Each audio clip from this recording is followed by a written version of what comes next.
القلم وما يسطرون ما أنت بنعمة ربك بمجنون وإن لك لأجرا غير ممنون وإنك لعلى خلق عظيم.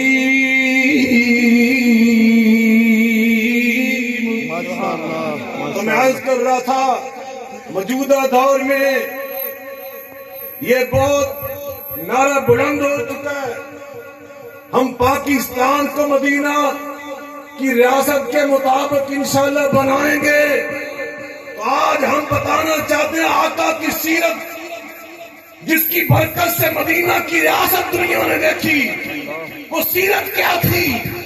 میرے آقا نے مدینہ کی ریاست میں سب سے پہلا جو ہمیں سبق دیا قیامت تک کے لیے وہ سبق یہ تھا ان الحکم الا للہ.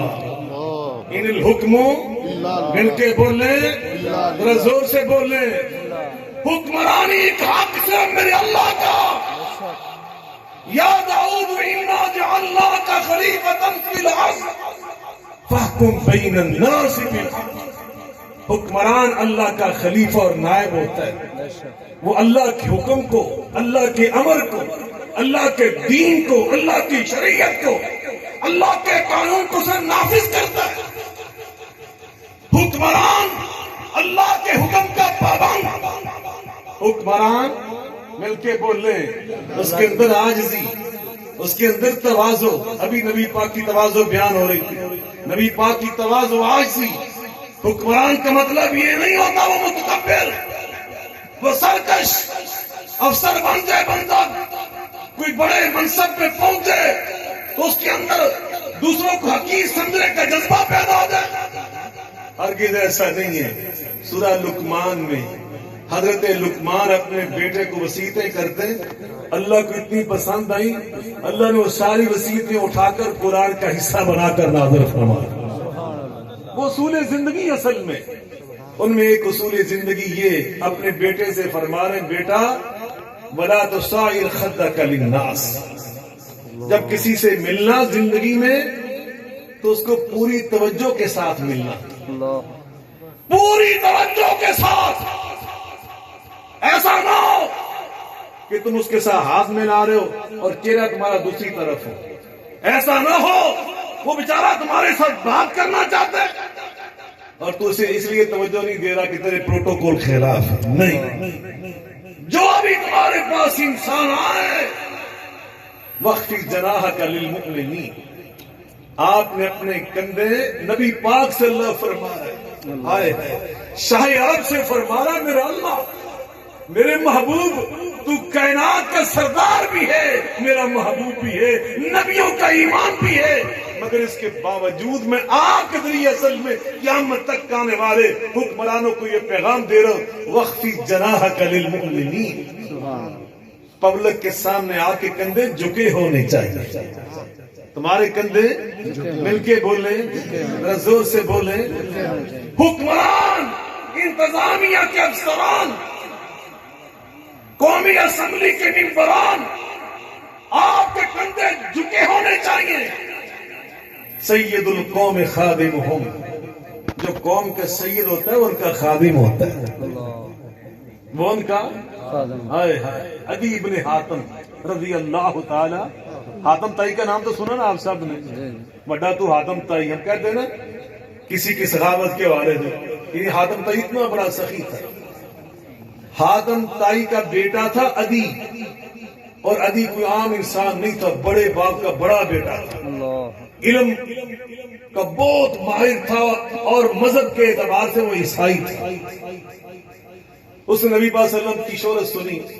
نبی پاک صلی اللہ علیہ وسلم کے بارے میں اس کے دل میں اشتیاق پیدا ہوا کہ میں جا کے دیکھوں محمد مصطفیٰ علیہ السلام کیسے ہیں. کہتا میں آیا میرے گلے میں صلیب کا نشان لٹکا ہوا تھا. میں عیسائی تھا.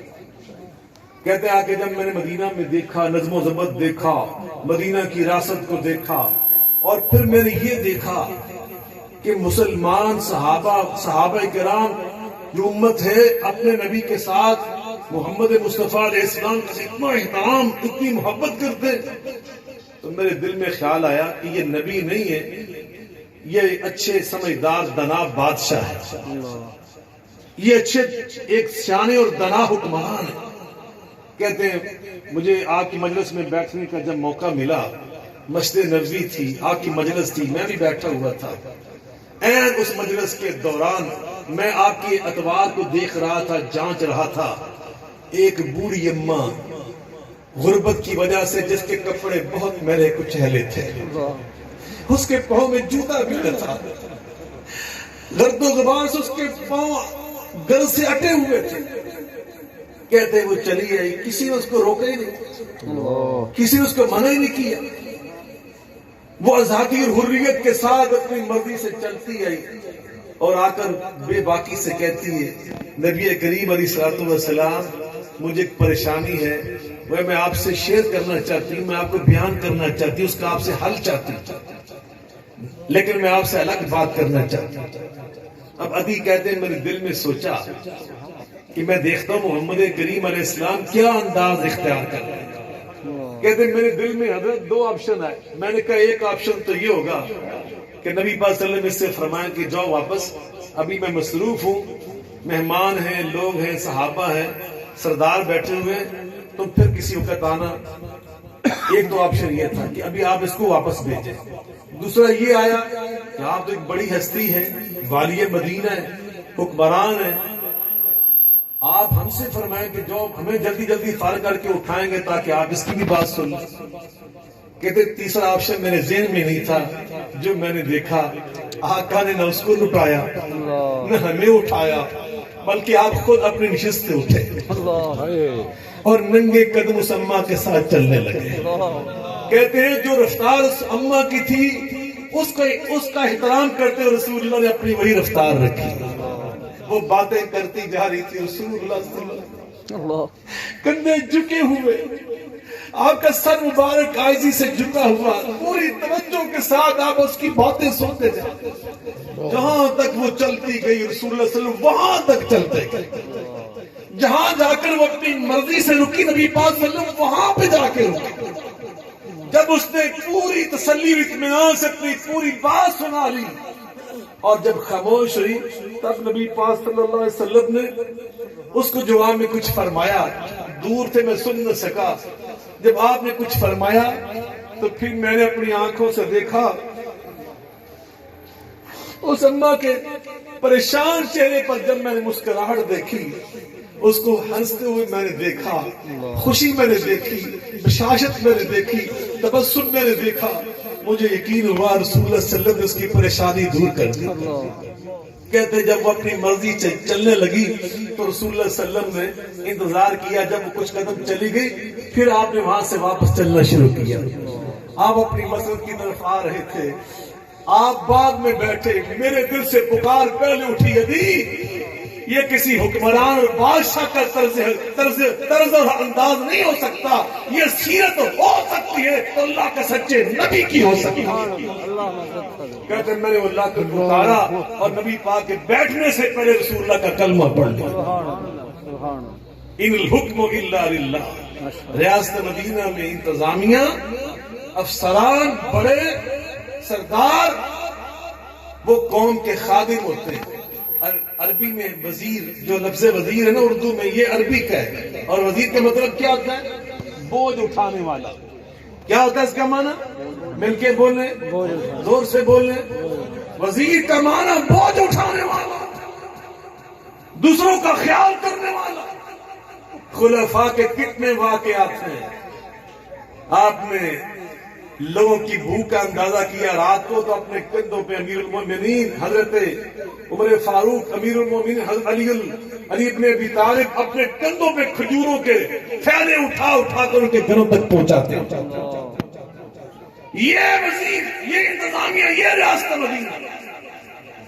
ابو ہریرہ رضی اللہ تعالیٰ عنہ صوفہ یونیورسٹی میں زیر تعلیم تھے۔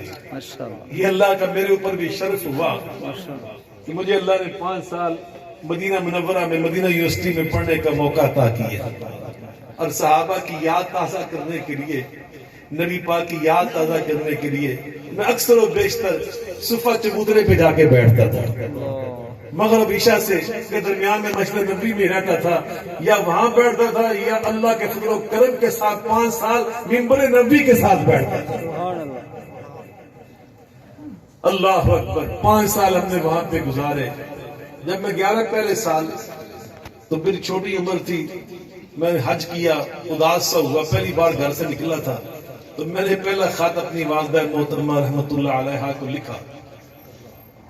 2-3 سال ہو گئے تھے والدہ مجھے خواب میں نہیں مل رہے تھے، تو میں نے 2-3 دن پہلے دعا کی، یا اللہ کیا مسئلہ ہے؟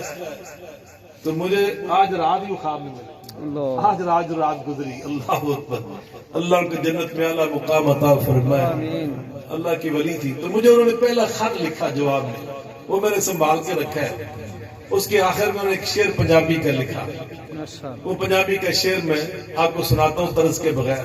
اس میں لکھتی ہیں، پر ہوون تے ماراں اڈاری پہنچا شہر مدینے، پر ہوون تے ماراں اڈاری پہنچا شہر مدینے، ویکھا روضہ نبی پاک دا تے ٹھنڈ پوے وچ سینے۔ مسلمان کی تمنا اور آرزو یہی ہے، اللہ پاک ہمیں بار بار وہاں کی حاضری نصیب فرمائے۔ تو میں عرض کر رہا ابو ہریرہ رضی اللہ تعالیٰ عنہ صوفہ یونیورسٹی کے طالب علم، 3 دن کھانے پینے کے لیے کوئی سامان ہی نہیں ملا۔ اب تو مدرسے میں ہوتا نا سما خیرہ کی مرض ہم سنتے تھے نا، سمع خیرہ میں اس کو لوگوں نے سما خیرہ بنایا ہوا ہے۔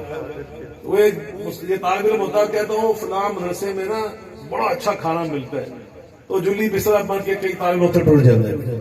اتنے 2-4 دن گزارے تو پھر پتا لگا کہ اس کو فلانے مدرسے جس کو چنگا تو ادھر ٹر گئے۔ وہاں تو یہ صورت نہیں تھی، 3 دن کے بھوکے، کہتے میں نڈھال ہو گیا، نڈھال ہو گیا۔ بالآخر مسجد نبوی کے دروازے پہ لیٹ گیا۔ جناب عمر فاروق گزرے رضی اللہ تعالیٰ عنہ، تو میں نے ان کو نا ایک مسئلہ پوچھنے کی غرض سے روکا۔ اندر سے میرا مقصد یہ تھا کہ جب میں بولوں گا نا تو میری آواز کی نقاہت اور کمزوری سے ان کو احساس ہو جائے گا کہ میں 3 دن کا بھوکا ہوں، تو یہ کوئی نہ کوئی تحفہ مجھے لا دیں گے کھانے پینے کا، تو میرا بندوبست ہو جائے گا۔ کہتے ہیں میں نے مسئلہ پوچھا، انہوں نے مسئلہ بتایا اور وہ چلے گئے۔ میرا مسئلہ جو مقصد تھا وہ نہ سمجھے۔ تھوڑی سی دیر گزری، مسند امام احمد کے اندر یہ واقعہ موجود، کہتے جناب ابو صدیق رضی اللہ تعالیٰ تشریف لے۔ میں نے ان کو روکا، پھر میں نے ان سے وہی مسئلہ پوچھا، مقصد میرا وہی تھا۔ کہتے ابو صدیق بھی مجھے مسئلہ بتا کے چلے گئے۔ کہتے تھوڑی سی دیر گزری، خود نبی کریم رؤوف الرحیم صلی اللہ علیہ وسلم تشریف لے آئے۔ اب میں نے جرأت کر کے ہمت کر کے نبی پاک سے بھی وہی مسئلہ پوچھا، تو نبی پاک صلی اللہ علیہ وسلم نے مجھے مسئلے کا جواب نہیں دیا، مسکرائے، سمجھ گئے کہ ابو ہریرہ کیا چاہ رہا ہے۔ کہا تم یا باہر وہ چھاڑا ابو ہریرہ مسئلے تو اٹھتا۔ میرا ہاتھ پکڑا اور مجھے گھر لے آواز دی اندر ہماری ماں کو کہ کوئی شے کھانے پینے کی، انہوں نے کہا کچھ بھی نہیں، دودھ کا البتہ ایک پیالہ فلان ساری صحابی کے گھر سے تحفے کا بھی آیا ہے، فرمایا وہی لے آؤ۔ ماں جی نے وہ بھیج دیا، پیالہ ایک فرماتے مجھے فرمانے لگے ابو ہریرہ مسجد میں واپس جاؤ، جو 70 صحابہ ہیں میرے صفہ والے، تیرے رفقا اور ساتھیوں سب کو بلا لو، وہ سب 3 دن سے بھوکے۔ کہتے ہیں میرے دل میں سوچ آئی کہ دودھ کے ایک پیالہ 3 دن کے 70 بھوکے صحابہ بنے گا کیا؟ مگر وہ فرمان رسول ہو رہا تھا۔ میں گیا، میں لے آئے، 70 نے آ کے جگہ بنا لی، بیٹھ گئے، آ کر میرے ہاتھ میں پیالہ تھما دیا، ابو ہریرہ سب کو پلاؤ۔ کہتے پہلے نے پینا شروع کر دیا، وہ پیتا رہا، میں سوچتا رہا کہ اب پتہ نہیں کیا بنے گا۔ کہتے جب اس نے پیالہ اچھی طرح سیر ہو کر دودھ پی کر مجھے ہٹا کے دیا تو میں نے دیکھا دودھ کا بھی ایک قطرہ بھی کم نہیں ہوا تھا۔ دوسرے نے پیا، 70 نے پی لیا۔ میں پیالہ لے کر نبی پاک صلی اللہ علیہ وسلم کے پاس پہنچا تو آپ فرماتے بقیت انا وانت یا باہر، ابو ہریرہ میرا خیال میں اور تو ہی رہ گئے۔ میں نے کہا جی اللہ کے رسول، فرمایا فقعد فشرب، ابو ہریرہ بیٹھو پہلے تم پیو گے، تم سب کا بچا ہوا پیے گا تو خود محمد مصطفیٰ علیہ السلام۔ یہ ہے حکمران، یہ ریاست انشاءاللہ الرحمن یہ بنے گی پاکستان میں. انشاءاللہ کہہ دیں انشاءاللہ. انشاءاللہ زور سے کہہ دیں انشاءاللہ.